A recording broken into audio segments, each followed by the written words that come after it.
Episode की शुरुआत में हम देखते हैं कि मिस्टर गो के सामने आइस मोनार्क आया होता है। उसे देख के मिस्टर गो अपने मन में कहते हैं, क्या मैं उसके साथ बात कर सकता हूँ? मैं इसके प्रेजेंस को फील नहीं कर पा रहा। ये कोई दुश्मन नहीं लग रहा, मैं इसे हैंडल कर सकता हूँ। तभी फ्रॉस्ट मोनार्क कहता है, ये जगह पहले ही बाहर की दुनिया से कट हो चुकी है। मिस्टर गो अपने मन में कहते हैं, क्या मैं अभी कोई सपना देख रहा हूँ? तभी फ्रॉस्ट मोनार्क मिस्टर गो के कंधे पे डैमेज कर देता है और मिस्टर गो से कहता है, क्या वो दर्द तुम्हें सपने जैसा लगा? मिस्टर गो कहते हैं, ठीक है मैं समझ गया, ये वास्तविकता है, तो बताने का कष्ट करोगे कि तुम कौन हो? आगे हम देखते कि फ्रॉस्ट मोनार्क उठ जाता है और मिस्टर गो से कहता है, पहले मुझे लगा था कि तुम्हें मैं याद हूँ, लगता है सच में तुम बस ह्यूमन ही हो। मिस्टर गो को कुछ भी समझ नहीं आता। वो मन में कहते हैं, बस एक ह्यूमन, आखिर ये कहना क्या चाहता है? बात ऐसी है कि मिस्टर गो के अंदर भी रूलर्स की पावर है। जैसे जुनू शैडो मोनार्क का वेसल है, वैसे ही mister Go fragment of brilliant light के वेसल है और मिस्टर गो को शायद इसके बारे में पता भी नहीं है। आगे फ्रॉस्ट मोनार्क कहता है, मुझे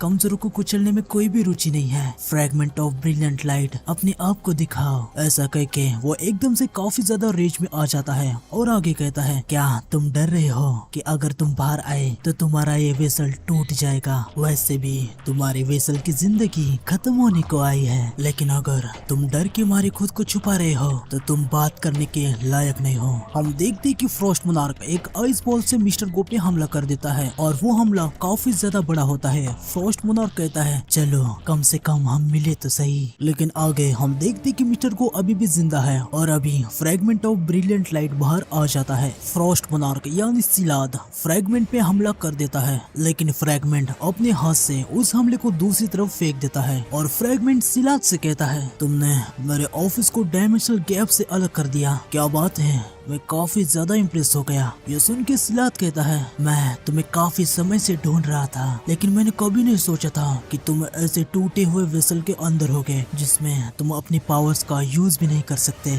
हमने पहले ही तुम सातों को ढूंढ लिया है और दो को तो खत्म भी किया है। मैं तुम्हारे शेरों को पैनिक में देखना चाहता हूँ। अब तुम्हारे वेसल को मैं बिना किसी पछतावे के खत्म कर दूंगा। फ्रैगमेंट चिल्लाते हुए सिलाद से कहता है, चलो दिखाओ तुम क्या कर सकते हो फ्रॉस्ट मोनार्क। ये सुन के सिलाद कहता है, तो क्या तुमने लड़ने का चूज किया है? तुम कितने बेवकूफ हो। अभी मैं जिस ह्यूमन के अंदर हूँ, मैंने उसके बॉडी पे पूरी तरीके से कब्जा कर लिया है और तुम बस कुछ समय के लिए उसकी बॉडी को यूज कर सकते हो, जैसे बॉडी उधार पे ली है। तुम्हें लगता है तुम्हारे मेरे सामने कुछ औकात है? आगे हम फ्रैगमेंट और सिलाद की पावर लेवल को देखते हैं और सिलाद की पावर काफी ज्यादा होती है। सिलाद फ्रैगमेंट पे हमला कर देता है। फ्रैगमेंट पहले हमले को अपने सर से रोक देता है और बाद में उस पे काफी तगड़ा पंच मारता है। आगे सिलाद एक स्वॉर्ड को बनाता है और उससे फ्रैगमेंट पे हमला कर देता है। फ्रैगमेंट उसे डोज तो कर देता है पर स्वॉर्ड उसके कंधे पे लग जाती है। फ्रैगमेंट सिलाद को पंच मारने के लिए आ जाता है, लेकिन सिलाद अपनी पावर का यूज करके ऊपर से आइस को गिरा देता है। फ्रैगमेंट उस आइस को भी तोड़ देता है। तभी ये दोनों थोड़े से एक दूसरे से दूर हो जाते हैं। फ्रैगमेंट अपने मन में कहता है, जब तक मैं इस बॉडी को मूव कर सकता हूँ, मुझे जल्दी उसे खत्म करना होगा। फ्रैगमेंट सिलाद पे हमला करने के लिए आगे बढ़ता है, लेकिन सिलाद अपनी पावर का यूज करके फ्रैगमेंट को रोकने लगता है और थोड़ी ही देर में फ्रैगमेंट अपने आप ही रुक जाता है। वो मन में कहता है, क्या यही मेरी लिमिट है? सिलाद सामने से कहता है, क्या तुम्हारी वेसल इतना ही कैपेबल है? Greatest fragment of brilliant light, तुमने तो मुझे निराश कर दिया। आगे हम देखते कि फ्रॉस्ट मोनार्क काफी तेजी से फ्रैगमेंट के पास आ जाता है और उसकी छाती में आइस का स्लैब घुसा देता है और उससे कहता है, पता नहीं अब तुम्हें नया वेसल ढूंढने में कितना टाइम लगेगा, 1 साल 2 साल। दुर्भाग्य से हमारी आर्मी पहले से ही यहाँ है। जब तक तुम्हारी सेना यहाँ आएगी उससे पहले ही वो इस दुनिया को खत्म कर देंगे। तुम्हारी गलती ये थी कि तुमने इस दुनिया के निवासियों को प्रोटेक्ट करने की कोशिश की। क्या तुम्हें लगा तुम ऐसे ही अपना काम करते रहोगे और हमें हरा भी दोगे? तुम्हें लगा हम इतने कमजोर हैं? हाँ। तभी फ्रैगमेंट हंसने लगता है और वो आइस स्लैब को पकड़ लेता है। फिर वो सिलाद से कहता है, तुम्हें क्या लगता है मैंने बिना किसी कारण के तुम्हारे खिलाफ लड़ने का डिसाइड किया? जैसे कि हमने नहीं सोचा था कि तुम लोग हमारे तरीकों का यूज करोगे, वैसे ही तुमने भी एक इम्पोर्टेंट पहलू को नजरअंदाज कर दिया। हम देखते कि फ्रैगमेंट अपना आखिरी वार सिलाद पे कर देता है, पर सिलाद उसे डॉज कर देता है। वो हमला जाके बिल्डिंग के ग्लास को लग जाता है। सिलाद फ्रैगमेंट से कहता है, ये काफी क्लोज था, तो क्या ये तुम्हारा ट्रम्प कार्ड था? फ्रैगमेंट हाँ कहता है। पीछे हम देखते कि बिल्डिंग का ग्लास धीरे धीरे टूटने लगता है। सिलाद को कुछ भी समझ नहीं आता वो फ्रैगमेंट से कहता है तुमने ये सब बस इसीलिए किया, पर इससे तो कोई भी फर्क नहीं पड़ने वाला। तभी फ्रैगमेंट अपने अंदर से जुनू की एंट की शैडो को निकालता है। वो एंट शैडो टूटे हुए ग्लास से बाहर कूद जाता है। अब इससे जुनू को पता चलेगा कि मिस्टर गो के साथ कुछ हुआ है। सिलाद एंट को देखता है और कहता है केओस का निवासी। ये लोग जितनी भी बीस्ट जो डंजन के अंदर होते हैं उनको इसी नाम से बुलाते हैं। सिलाद पूरा का पूरा कंफ्यूजन में होता है। वो कहता है एक बेकार सा सोल्जर आखिर क्या हासिल कर लेगा। तभी हम देखते कि एंट की शैडो बिल्डिंग से नीचे कूदने के बाद वहाँ पे एक ब्लैक आफ्टर इमेज बन जाता है। उसे देख के सिलाद काफी ज्यादा हैरान हो जाता है। वो समझ जाता है कि सोल्जर किसका है। वो मन में कहता है क्या ये वही तो नहीं। सिलाद तुरंत बिल्डिंग से कूद के एंट शैडो को खत्म करने के लिए आ रहा होता है। वो अपने आइस वेपन से शैडो पे हमला कर देता है, लेकिन तभी वहाँ पे जिनो आ जाता है और वो सीधा सालिद की गर्दन पकड़ लेता है। जिनो सालिद से कहता है तू है कौन बे, क्या कोई आइस एल्फ। सिलाद की हालत बहुत ही ज्यादा टाइट हो जाती है। वो जुनू से कहता है मैं तुम्हारी शैडो के अंदर काफी सारे सोल्जर को सेंस कर पा रहा हूँ। शैडो मोनार्क, आपने इतनी सारी आर्मी जमा करने के बावजूद हमसे कांटेक्ट क्यों नहीं किया। अब यहाँ जुनू और सिलाद दोनों ही कंफ्यूजन रहते हैं। जुनू सिलाद को आइस लेयर समझ रहा था जिसकी वो शैडो एक्सट्रैक्ट नहीं कर पाया था। सिलाद जुनू से कहता है क्या तुम वही इम्पोर्टेंट वेरिएबल हो जिसके बारे में सब मोनार्क्स बात कर रहे थे। सिलाद अपनी ब्रेथ से जुनू का हाथ जमा देता है। उसके बाद वो जुनू को अपने आप से काफी ज्यादा दूर कर देता है। ये देख के जुनू मन में कहता है क्या ये कोई मेज टाइप है। आगे जुनू अपने डैगर को निकालता है और आइस को तोड़ देता है। सालिद कहता है आज के लिए इतना काफी है, मैं यहाँ अपनी जिंदगी दाव पे लगा के लड़ने के लिए नहीं आया हूँ। जुनू उसे कहता है तुम कहना क्या चाहते हो। सिलाद जुनू से कहता है क्या तुम यहाँ उस ह्यूमन को बचाने के लिए नहीं आए। ये सुन के जुनू काफी ज्यादा हैरान हो जाता है। वो अपने मन में कहता है ह्यूमन, और हाँ जो आंट मैंने मिस्टर गो पे साइन की थी, नहीं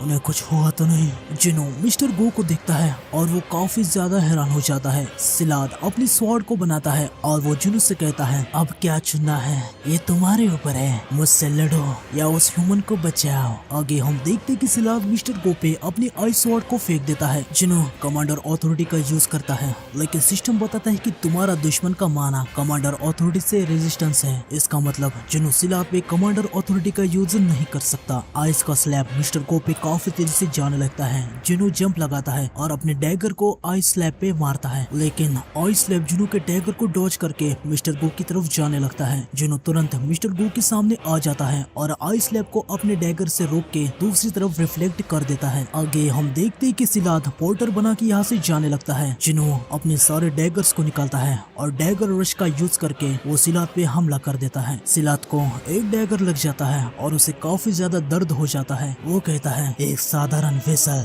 सच में मुझे घाव देने में सफल रहा। आगे वो जुनू से कहता है मैं फ्रॉस्ट का मोनार्क अभी के लिए वापस जा रहा हूँ और उस दिन का वेट करूंगा जब तुम्हारी शैडो एक बार फिर खुलेगी। उस जल्दी मरने वाली लाश को ले लो और उसे अपने डेड आर्मी में शामिल कर लो। इसे मेरी ओर से अपने लिए गिफ्ट समझ लेना। जुनू उसे कहता है कमी नहीं कही क्या बैरियर की वजह से मैं कुछ भी सेंस नहीं कर पाया। लानत है, हीलिंग पोशन यूज करने से कोई भी फायदा नहीं है, अभी काफी देर हो चुकी है। आगे जुनू तुरंत बेरू को बुलाता है। बेरू वहाँ पे आ जाता है। वो जुनू से कहता है मेरे किंग आपने मुझे बुलाया। जुनू बेरू से कहता है किसी भी कीमत पे इन्हें बचाओ। बेरू मिस्टर गो को हील करने लगता है, पर बेरू कहता है मेरे किंग मेरी हीलिंग स्पेल इन पे काम नहीं कर रही। जुनू कहता है क्या, अरे हाँ ठीक है, शायद होली वाटर ऑफ लाइफ कुछ कर पाए। लेकिन तभी मिस्टर गो जुनू का हाथ पकड़ लेते हैं और जुनू से कहते हैं रुको, तुम यहाँ मेरे लिए आए, तुम्हारा शुक्रिया। जुनू मिस्टर गो से कहता है प्लीज रुकिए, मैं आपको हॉस्पिटल में ले जाऊंगा। लेकिन मिस्टर गो कहते हैं कोई फायदा नहीं है, जिस पावर से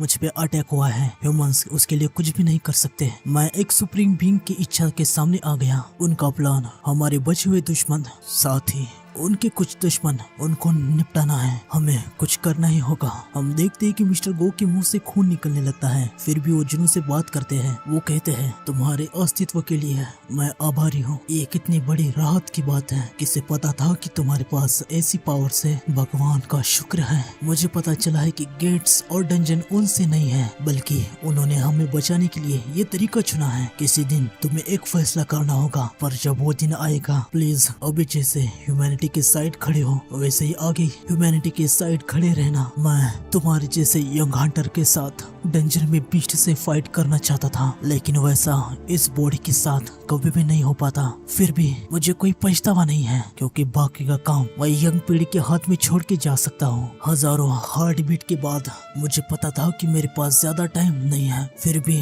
चाहे कितने भी कम क्यों ना हो, मेरा दिल धड़कता रहा ताकि मैं तुमसे आखिरी बार मिल पाऊँ। अभी मैं चैन से मर सकता हूँ। तुम्हारा शुक्रिया। हम देखते कि मिस्टर गो अपने आखिरी शब्द कह के रोने लगते हैं और वो मर जाते हैं। उसके बाद उस जगह का बैरियर टूट जाता है, बाहर आसमान भी रोने लगता है। आगे नरेटर हमें बताता है शरद ऋतु की बारिश कई दिन तक होती रही, साथ में ठंडी हवा के झोंके भी आते रहे। पूरी दुनिया में न्यूज़पेपर के पहले पेज पे मिस्टर गो की न्यूज फैल गई। ब्राजील का ग्रेट हंटर जोनस एक नदी में डेड मिला। आगे जिनो अमेरिका में सब कुछ निपटा के कोरिया में आ जाता है। न्यूज में यही चल रहा था कि ग्रेट हंटर्स मारे गए हैं। आगे हम मिस्टर गो की फ्यूनरल को देखते हैं। वहाँ जिनो जिनचुल से पूछता है, मिस्टर वो आप ठीक तो है ना? हम देखते हैं कि जिनचुल की हालत कुछ अच्छी नहीं होती, वो काफी ज्यादा दुखी था। वो जिनो से कहता है, मिस्टर संग, मैं हाल ही में इससे थोड़ा सा दूर रहा हूँ। वो बीस्ट जिसने चेयरमैन को मार दिया, क्या आपकी पावर्स भी उसे ये सब करने से रोक नहीं पाई? जिनो बताता है, जिस टाइम पे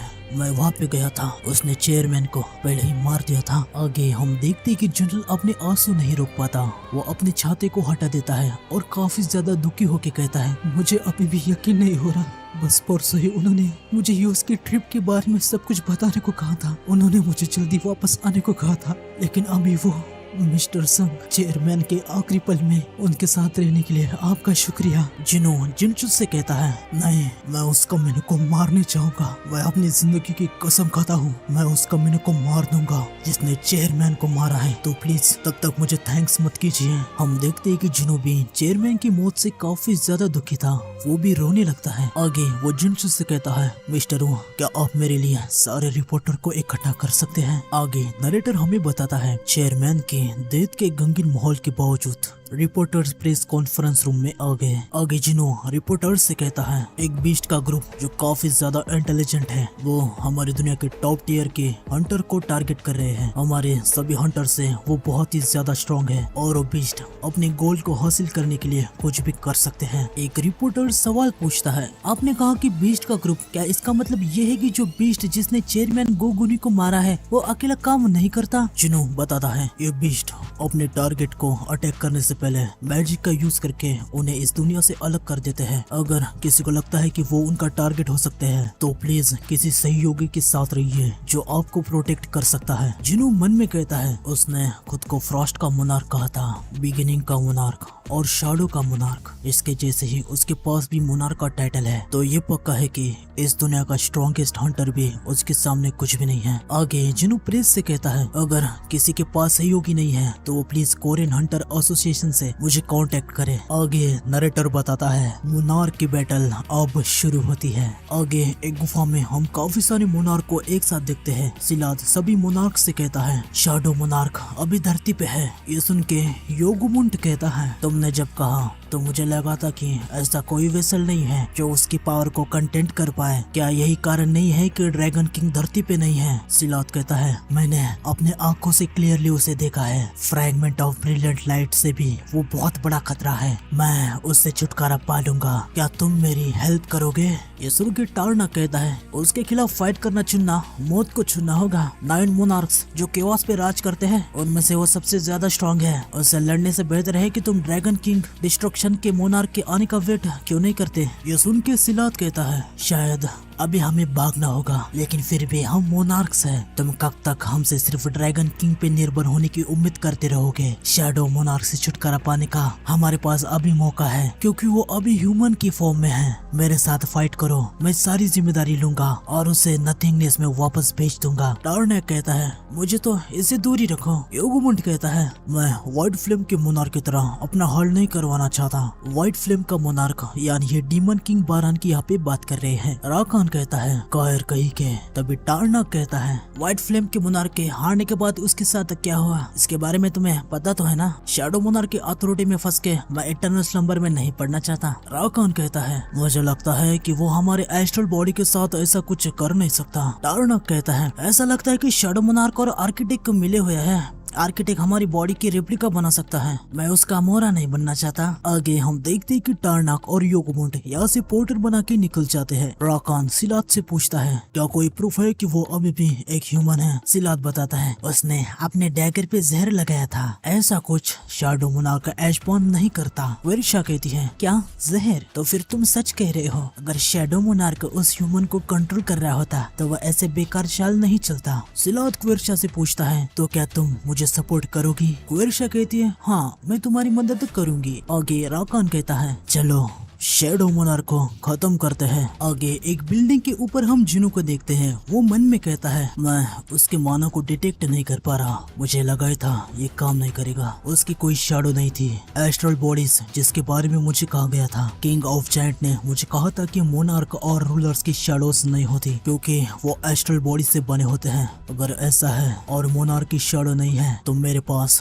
उनको हराने का बेस्ट रास्ता पहले से ही लॉस्ट हो गया है। खैर इससे कोई भी फर्क नहीं पड़ता, जब तक मैं एक हंटर हूँ मैं अपनी प्रार्थना को ऐसे ही दूर नहीं जाने दूंगा। आगे हम हंटर एसोसिएशन में देखते हैं जहाँ पे काफी सारे मेंबर जमा हुए थे। वो कहते हैं चेयरमैन को गुजरे हुए 1 हफ्ते से भी ज्यादा का समय बीत गया, अब हमें उनके सक्सेसर को डिसाइड करना होगा। एक मेंबर कहता है बात ऐसी है कि कोरियन हंटर एसोसिएशन के चेयरमैन इस रैंक के हंटर थे, ये बात बड़ी मायने रखती थी। दूसरा मेंबर कहता है आप ये सुझाव दे रहे हैं कि हम एक इस रैंक वाले को एसोसिएशन के लिए रिक्रूट करें। हाई रैंक के हंटर्स का इन्फ्लुएंस काफी ज्यादा हो सकता है, लेकिन हमें किसी बाहर वाले को लाने से खतरा हो सकता है, हमें इसके बारे में सावधानी बरतनी होगी। पहला मेंबर कहता है तो आप ही बताओ हम क्या करें। दूसरा मेंबर कहता है काफी सारी बातें करने के बाद मैंने और डायरेक्टर ने ये डिसाइड किया है कि मिस्टर वू जिनचुल नए चेयरमैन बनेंगे। ये सुन के जिनचुल काफी ज्यादा हैरान हो जाता है और वो कहता है क्या पर मैं क्यों? मेंबर कहता है आप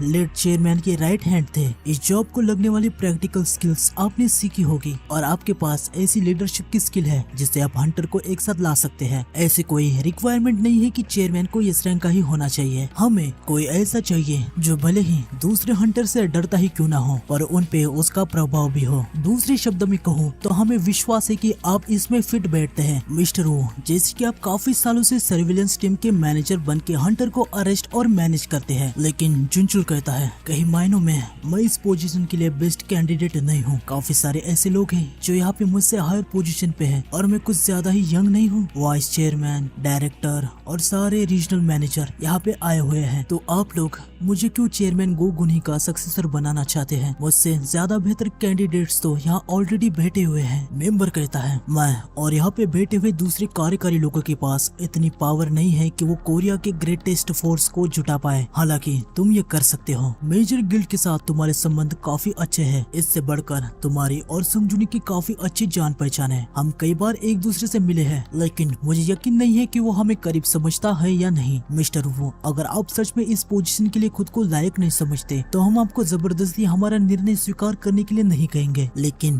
क्या आप कम से कम इस पर सावधानी पूर्वक विचार कर सकते हैं? जिनचुल थोड़ा सा सोचने लगता है। आगे हम इस स्कैवेंजर गिल्ड को दिखाते हैं जहाँ आंद्रे और लोरा उनके बेसमेंट में जा रहे होते हैं। आंद्रे लोरा से कहता है आप बेसमेंट में आए हुए हैं, काफी ज्यादा समय हो गया। आंद्रे जैसे ही बेसमेंट में पहुंच जाता है वहाँ के 2 एजेंट तुरंत तो उठ जाते हैं और वो काफी ज्यादा हैरान हो जाते हैं। आंद्रे उनसे कहता है इतना हैरान क्यों हो रहे हो, चलो बैठ जाओ। आगे आंद्रे एक रूम में आ जाता है। लोरा आंद्रे से कहती है क्या आप सच में इसे उसको गिफ्ट के तौर पर देने वाले हैं? आंद्रे कहता है क्या तुम्हें बहुत ज्यादा लग रहा है? एवन मैं और मेरे गिल्ड के मेंबर की जिंदगी से भी ज्यादा। लोरा कहती है नहीं बिल्कुल भी नहीं। आंद्रे कहता है तो क्या तुम्हें ये लगता है कि वो इसे यूज करने के लायक नहीं है? लोरा कुछ भी नहीं कहती। आगे हम देखते हैं कि वहाँ पे काफी ज्यादा पावरफुल डैगर्स होते हैं। उन्हें देख के आंद्रे कहता है ये मुझे इम्प्रेस करने में कभी भी फेल नहीं होते। लोरा कहती है, पूरी दुनिया में ये बस दो ही है और ये हमेशा ऐसा ही रहेंगे। आंद्रे कहता है हाँ मुझे यकीन है, इनका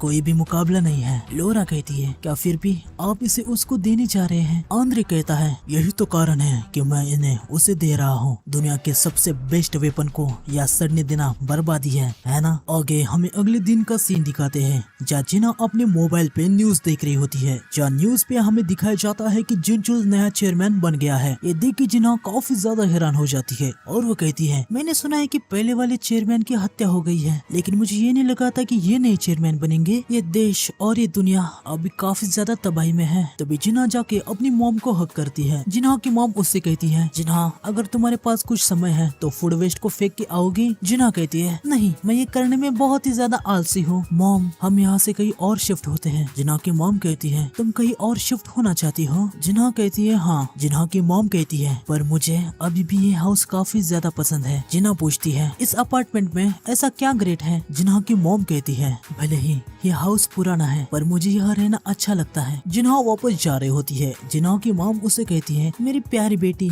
कम से कम तुम कपड़े को फोल्ड तो कर ही सकती हो। जिना मुंह लटका के कहती है मैं आपकी प्यारी बेटी तभी होती हूँ जब आपको घर के काम करवाने होते हैं। जिना कपड़े लेने के लिए बालकनी में आ जाती है, लेकिन अचानक से वो काफी ज्यादा हैरान हो जाती है और तुरंत वहाँ से भाग जाती है। इसका कारण हमें आगे पता चल जाएगा। आगे हमें आर्जिन गिल्ड को दिखाते हैं जहाँ गिल्ड के नीचे काफी सारे रिपोर्टर्स आए होते हैं। एक रिपोर्टर कहता है क्या रूमर सच है, आज आर्जिन गिल्ड में वो विजिट करने वाले हैं? दूसरा रिपोर्टर कहता है हाँ जाहिर तौर पर ये ऐसा ही होने वाला है। पहला हंटर कहता है मुझे तो विश्वास ही नहीं है कि थॉमस आंद्रे अभी आर्जिन गिल्ड के अंदर है। हम देखते कि आंद्रे सच में आर्जिन गिल्ड में होता है। उसे देख के यूजुनो की हालत खराब हो जाती है। वो डर के मारे मन में कहता है मुझे तो यकीन नहीं हो रहा कि थॉमस आंद्रे कोरिया में आया है और हमारे ऑफिस में है। आगे हम देखते हैं कि वहाँ पे सिर्फ आंद्रे नहीं बल्कि लेनर्ड भी यहाँ पे आया होता है। उसे देख के यूजुनो कहता है सिर्फ आंद्रे नहीं बल्कि जर्मनी का स्ट्रॉन्गेस्ट हंटर लेनर्ड भी यहाँ पे आया है। लेनर्ड फेडरल ब्यूरो के रैंकिंग लिस्ट में 12th नंबर पर है। आगे हमें पता चलता है कि ये दोनों यहाँ पे 2 घंटे से आए हुए हैं। यूजुनो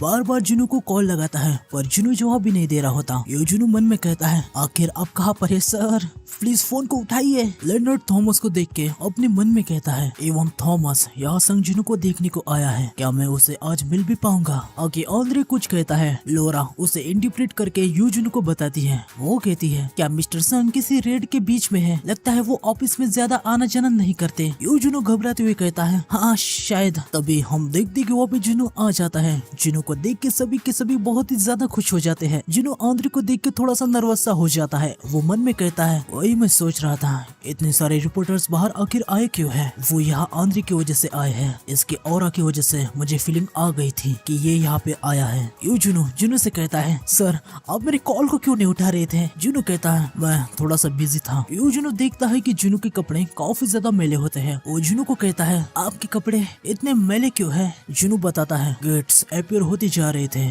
और मैं ऐसे ही खड़े होके देख नहीं सकता था। आगे जुनू मन में कहता है बेरू और इक्रिस अपने रैंक बढ़ाने के काफी ज्यादा पास है। आगे आंद्रे जुनू से कहता है काफी समय हो गया मिस्टर संग। इन दोनों को आमने सामने देख के यूजुनो काफी ज्यादा घबरा जाता है। वो मन में कहता है अब ये दोनों आमने सामने लड़ने तो वाले नहीं ना। जुनू आंद्रे से पूछता है आपका कोरिया में कैसे आना हुआ? आंद्रे कहता है मैंने कहा था ना मेरा हार्ट ठीक होने के बाद हम साथ में खाना खाएंगे, तुम्हें याद है ना? साथ ही मैं तुम्हारे लिए एक फैंटास्टिक गिफ्ट लेके आया हूँ। ये सुन के जुनू काफी ज्यादा हैरान हो जाता है। वो अपने मन में कहता है क्या एक गिफ्ट? जुनू को ऐसा हैरान देख के आंद्रे काफी ज्यादा खुश हो जाता है। वो जुनू से कहता है मुझे अच्छा लगा कि तुम इंटरेस्टेड हो, क्यों ना हम कहीं और चले? मैं तुम्हें उनको ऐसे ही यहाँ नहीं दिखा सकता, वो थोड़े डेंजरस है। ये सुन के यूजुनो की हालत फिर से खराब हो जाती है और वो मन में कहता है डेंजरस? कहीं बम तो नहीं है ना? मुझे इस पे बिल्कुल भी भरोसा नहीं है सर, ये कोई चाल हो सकता है। और जुनू लेनर्ड को देखते हुए उससे कहता है और आप कौन है? लेनर्ड जुनू से कहता है मिस्टर संग मैं लेनर्ड न्योर मैन हूँ। जुनू मन में कहता है क्या ये हंटर है जो मुझसे प्रोटेक्शन मांगने के लिए आया है? आगे आंद्रे जुनू से कहता है क्या हम चले मिस्टर संग? हम देखते कि जुनू और आंद्रे जाने लगते हैं। लेनर्ड भी इनके पीछे आ रहा होता है। आंद्रे लेनर्ड से कहता है तुमसे किसने कहा कि साथ चलो? लेनर्ड कहता है मैंने भी 3 घंटों से मिस्टर संग से मिलने के लिए वेट किया है, क्या मुझे शामिल होने की अनुमति नहीं देनी चाहिए? आंद्रे उससे कहता है नहीं, हम जिसके बारे में बात करने वाले हैं वो टॉप सीक्रेट है, वहाँ तुम्हारे लिए कोई भी जगह नहीं है। ये सुनकर लेनर्ड को काफी ज्यादा गुस्सा आ जाता है। वो मन में कहता है लानत है, तो अब ऐसा कुछ होने वाला है क्या मेरे साथ? पहले ऐसा बर्ताव कभी नहीं किया गया। जिनू और आंद्रे चले जाते हैं। आगे हम देखते हैं कि जिनू और आंद्रे मुझसे खाना खाने बैठ जाते हैं। आंद्रे जिनू से कहता है तुम्हें नहीं पता, मैं इस पल का कब से इंतजार कर रहा था। आंद्रे चुटकी बजाता है। एक एजेंट डैगर लेके आ जाता है। जिनू मन में कहता है ये क्या है?